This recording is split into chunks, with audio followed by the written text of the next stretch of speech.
the creaking door. This is your host to welcome you into the inner sanctum once again. Come in. Our little place may not be a mansion, but it has its advantages. For one thing, it's thoroughly scare condition. The scream pipes are always in good working order, and the rent's quite reasonable. We get a cut rate.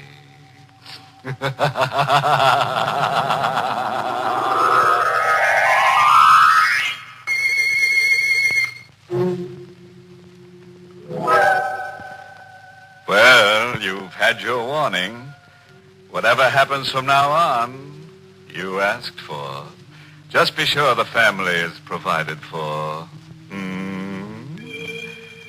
And now to our happy little anecdote for tonight.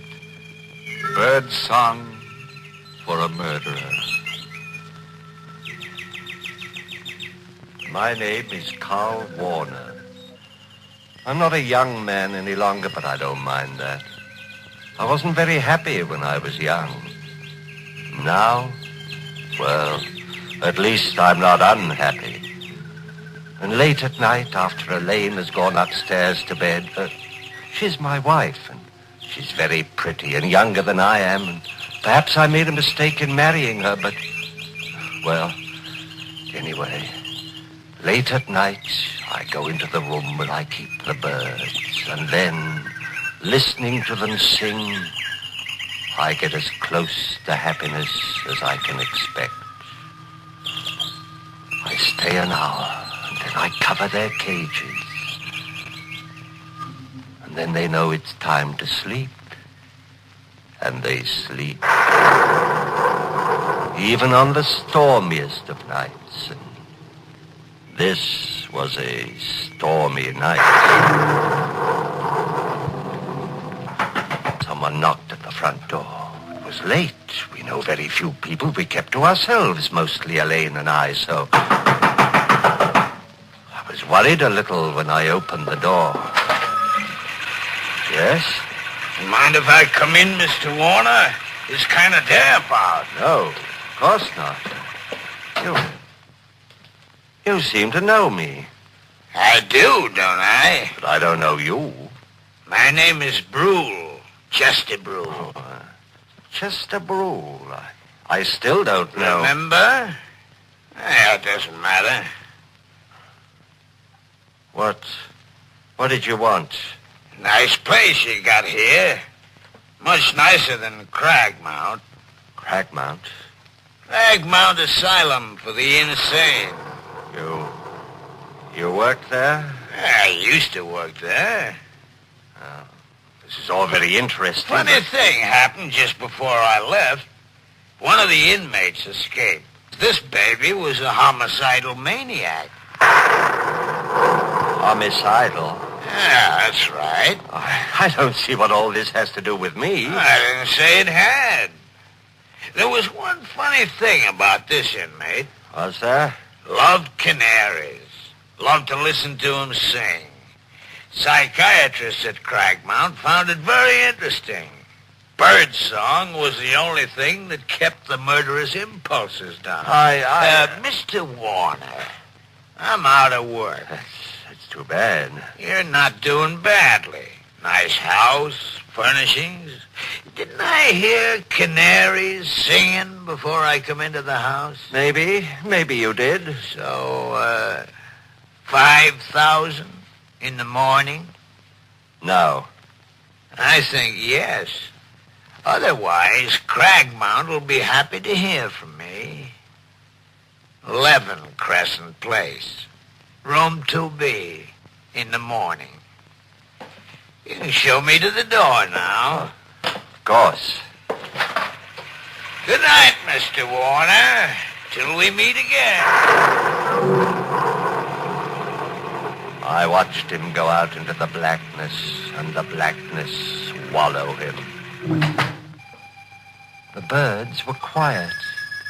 I thought for a moment of taking the covers off the cages and letting the birds sing, and then I thought that tonight it might be better if I didn't let the birds sing.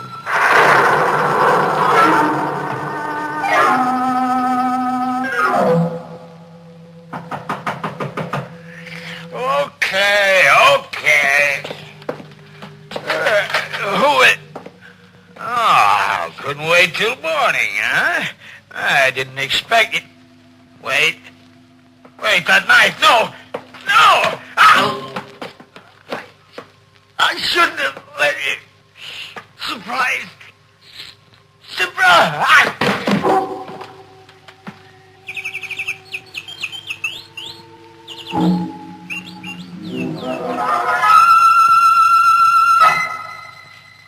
It's a bitter bad night. I couldn't have slept more than 2 or 3 hours. Fortunately, Elaine and I had separate rooms. And at breakfast the next morning, she was fresh and young and beautiful.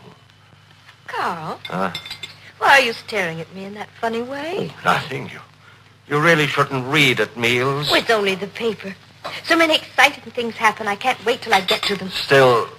Oh, isn't that terrible? What is? A man was murdered last night. Not very far from here. Crescent Place. Crescent Place. Such an odd name. Chester Brule. Carl, your coffee cup. Sorry, I wish you wouldn't read the paper. It says that his canary, he had a canary, Carl, was singing when the landlady found the body. Oh, that's pathetic. Elaine, I told you not to read that paper. But, Give it to me. Why, Carl, you're tearing the paper up. What's the matter? I'm nervous this morning. Don't remember your ever having been like this before. I told you I was nervous. Now, look, darling, why don't you go into the aviary? Listen to the birds for a while. You love them so, and they have such a nice effect on you. I went into the aviary as she suggested, and I listened to the birds. But it was quite a little while before I stopped trembling. Carl, Yes, dear? come into the kitchen. All right. I've been washing the breakfast dishes, darling, and found this among them. Carving knife. This isn't that funny. Besides, look at it. The blade's all covered with brown stains. I see. Sure, I washed it after dinner last night. Did you use it for anything? No, darling. Now give it to me and I'll wash it now. Oh, I can do it. I just wondered. Oh, the door. Will you? No, you give me the knife. And you answer the door. I said you answer the door. All right.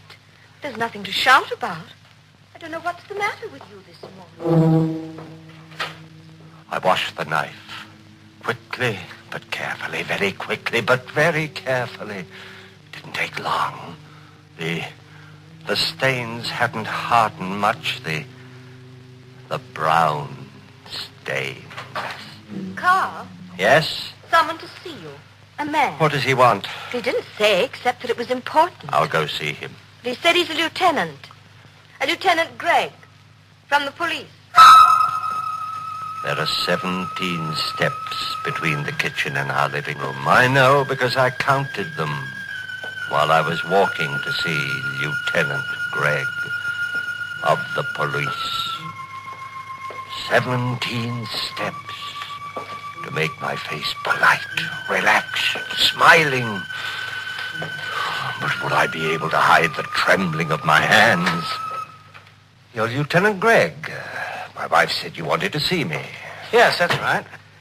Mr. Warner, did you know a man named Chester Brule? Chester Brule? Why, I can't say offhand. I've got such a bad memory for names. I may or I may not.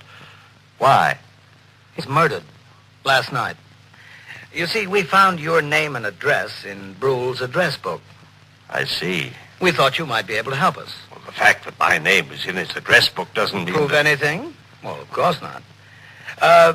Would the fact that Brule used to be an attendant in an insane asylum mean anything to you? Why should it mean anything to me? Well, I didn't say it should, Mr. Warner. I just thought... Well, it doesn't. Oh, I guess that's that. You know, funny thing. There was a bird cage in Brule's room with a canary in it, singing its head off. Huh? Well, lots of people are fond of canaries. Sure. What was funny about it is that Brule's landlady swears Brule never had a bird. That is funny. Way it looks, the killer knifed Brule and then left the cage and the bird in it behind him. Doesn't make any sense. Unless you figure that the guy who killed Brule was insane. The birds had been quiet, but the slam of the door maybe started them off. And I knew that somehow I would have to get the cage and the bird in it out of Brule's room. I didn't know how I'd do it, but I'd do it no matter how insane it was.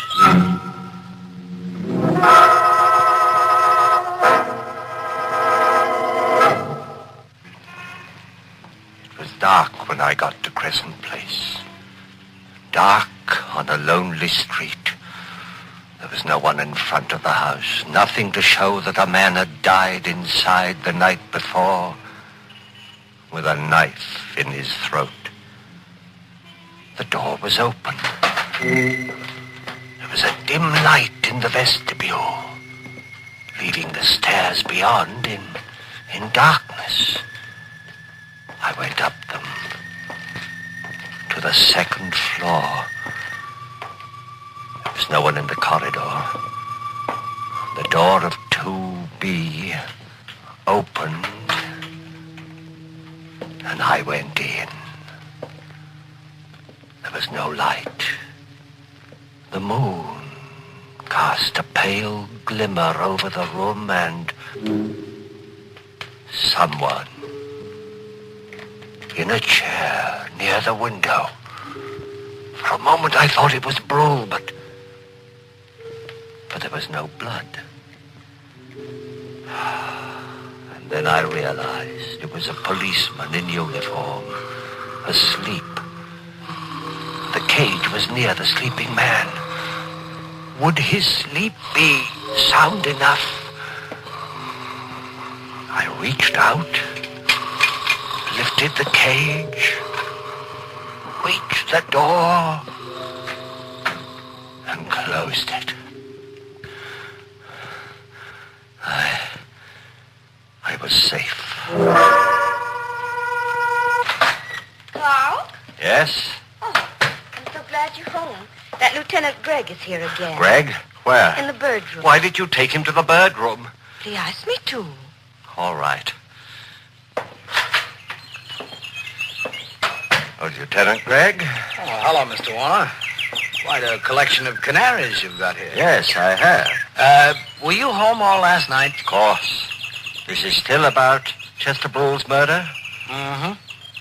Say, remember my mentioning I thought that the man who'd killed Brule and left the bird cage behind him must be insane? Well, you did say something of the sort. Yeah. And then there's the fact that Brule used to work with insane people. Begins to mesh, huh? Oh, I know very little about police work. I hope I'm not boring you. Anyway, it occurs to me maybe I better take a trip up to Cragmount. I suppose going to asylums or any place else is just part of your job. Oh, sure. Did I mention Cragmount was an asylum? Well, you must have. I mean, Yeah. Well, I'll run up there, and I wouldn't be surprised if I get all the answers. What do you think? I think I'm going to. What is it, Helene? Well, it's so late, I thought. Oh, I can take a hint, Mrs. Warner. Don't bother showing me to the door. He seems like a very nice man. Carl, stop it. What? That stare. If I didn't know you so well, I'd say you were going mad.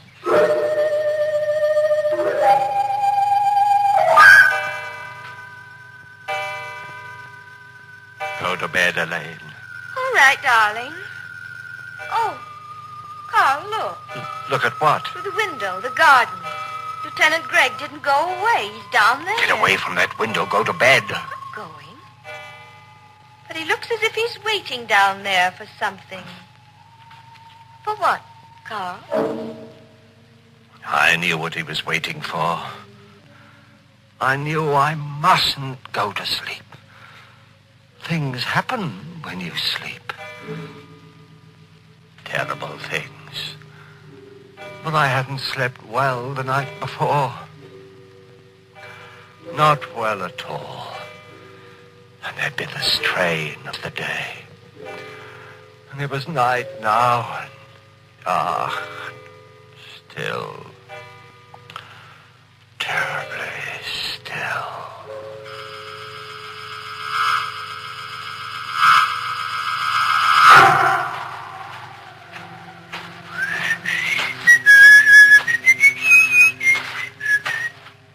Gargan?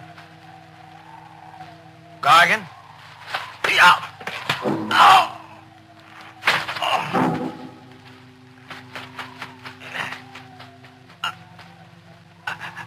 I was right.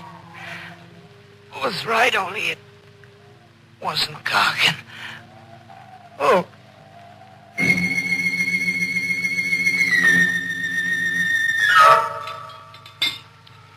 Such a lovely morning, Carl. Lovely. I looked for Lieutenant Gregg as soon as I got up. He wasn't in the garden anymore. He must have got tired, gone home, or back to headquarters, wherever policemen go. Oh, dear. That's the Swenson's dog. He's got into our garden again. I'll have to get him out. Elaine, don't. Darling, you dig up all the flowers looking for bones. Elaine. Maybe he won't be there tonight. Elaine, where are you? Oh, under the tree. What? Look, Lieutenant Gregg. His throat. Come inside. Oh, all right. The kitchen.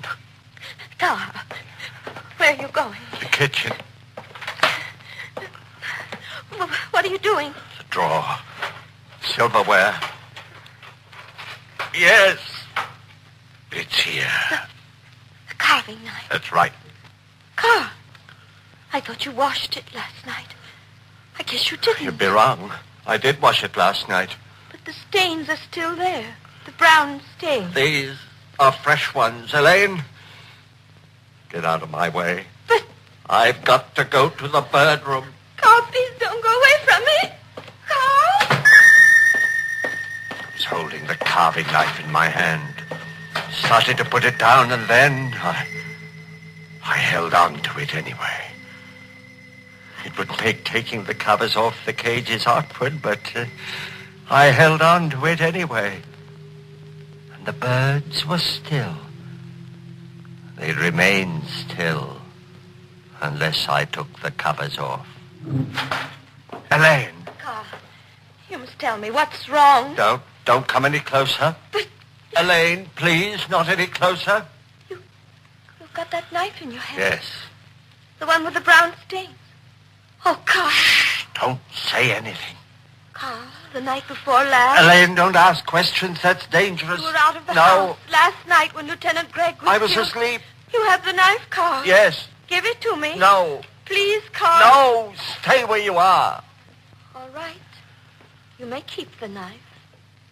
Because, look, Carl. A revolver. Yes. Lieutenant Gregg's revolver. Elaine, give that to me. Oh, no. I took it from Lieutenant Gregg last night. After he stopped crying. They always cry when you... Elaine. Didn't like it the way you've been looking at me, Carl. You were thinking that maybe you'd have to send me back to Craigmount. I wasn't. You were, Carl. I know you were. After Chester Brule died. Elaine. Stop where you are. All right, but... Keep your hands away from the bird cage. Don't pull off the cover. Oh, Carl, I've hurt you. Never mind. But I didn't want to. Are you going to cry? Like the others? It was my fault. Loved you too well. I really killed those others. Not you, my darling. That's a very silly thing to say. And I'll become quite angry. I am quite angry. Carl, you silly. You pulled the covers off the cage. Carl! Carl, I'm speaking to you. Those birds, I don't like them. Carl? Oh. Carl. He's dead. I loved him, and now he's dead. But anyway, he didn't cry. He didn't cry.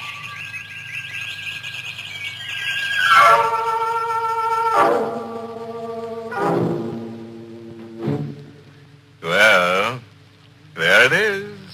And so sweet. The story of a couple of lovebirds who, instead of billing and cooing, went in for killing and shooting. Of course, it was all little Elaine's idea. All Carl did was cover up. Well, friends, it's time once again to close that creaking door. Until next week at the same time, when we'll be back with a little hunk of horror. You'll be sure to listen, won't you? Until next week, then. Good night. Pleasant dreams.